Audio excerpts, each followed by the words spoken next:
अस्सलाम वालेकुम दोस्तों, मैं इकबाल सबबाला।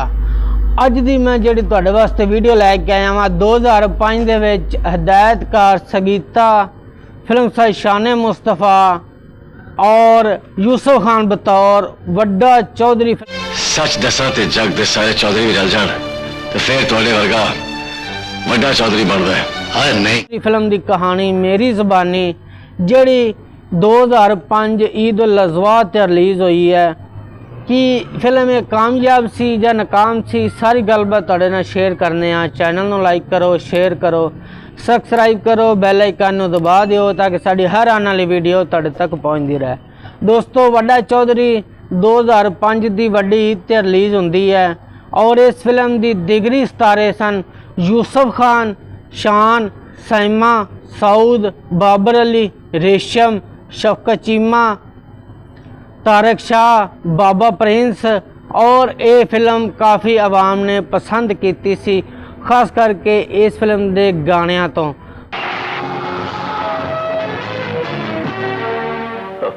तेरे इस एहसान ने मेरी जिंदगी खरीद ली है दोस्ता। खास करके सब तो पहला गाना इंदा जड़ा कि बाबा रेशम उत्ते पिक्चराइज होया धूम मचा लै धूम। उस तो बाद इस फिल्म का गाना यार दी अख विच बड़ा ही नशा है। उस तो बाद इस फिल्म का गाना जड़ा कि काफ़ी सुपर हिट होया माही माही मैनू छला पवा दे, जड़ा शान साहब ते पिक्चराइज होया। तो दोस्तों, मज़ेदारी की गल है कि इस फिल्म के तिन्ने गाने इंडियन फिल्मां दियां गाणियां तो मुतासर होकर लिखे गए सी, मगर आवाम ने फिर भी पसंद किए। क्यों ना कि नसीबों की आवाज़ हो, शान साहमा बाबा रेशम उत्ते पिक्चराइज होन गाने और पंजाबी दे लफाज होन तो क्यों ना गाने सुपरहिट होन। उस तो बाद इस फिल्म की कहानी कुछ इस तरह हैगी है कि शाहदीन पिंड दा मुनसफ है और एक पासे जलालदीन पिंड दा मुजरम है। जलालदीन एक अयैश परस्त इंसान है जिंदा ज़मीर मर गया होया है और सिर्फ शैतानी कमां विच ध्यान ज़्यादा हुंदा है। जलालदीन का किरदार तारक शाह ने किया है, शाहदीन का किरदार यूसुफ खान ने किया है। दोवें सके भरा हुंदे ने, मगर जलालदीन ने शैतानियां दी वजह तो उन्होंने यानी कि पिंड विच बाहर कर दिंदा है और उनके वास्ते इस पिंड विच आना जाना बंद हुंदा है।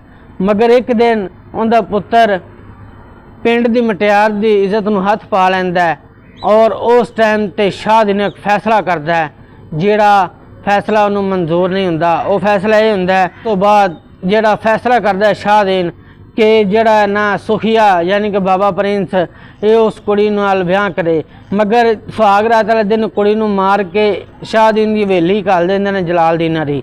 और उस टाइम ते सखी मुहम्मद अग बगोला हो के जलालदीन की हवेली उत्ते टुट पैंदा है। सखी मुहम्मद का किरदार बाबर भट्ट ने किया, जिन्हें कि शाहदीन के पुत्र का किरदार किया है और वेखण नाल तलक रखता बाबर भट्ट का उस फिल्म के काम।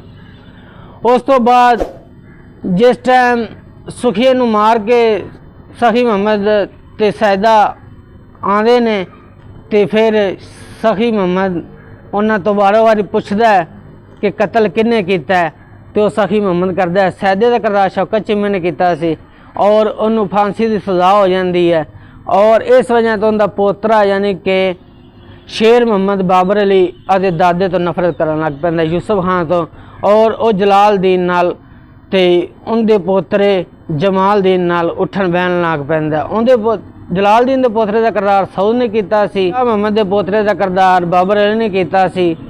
और शान दा इस फिल्म दे विच एक ज़बरदस्त किरदार सी।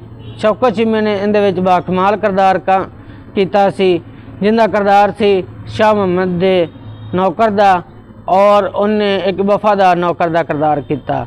शान ने उनके पुत्र का किरदार किया अच्छू दा, जिन्हें अपनी मिसाल आप परफॉर्मेंस दी। तो जी दोस्तों, वड्डा चौधरी ईद उल अज़हा 2005 ते रिलीज़ हुई हदायतकार संगीता फिल्म सा शान मुस्तफा बतौर यूसुफ खान। तो जी दोस्तों, वीडियो तुहानू कैसे लगी कमेंट बॉक्स में राय दा इज़हार जरूर करना। दिओ इजाज़त, किसी होर वीडियो नाल मिलांगे। अल्लाह हाफिज़।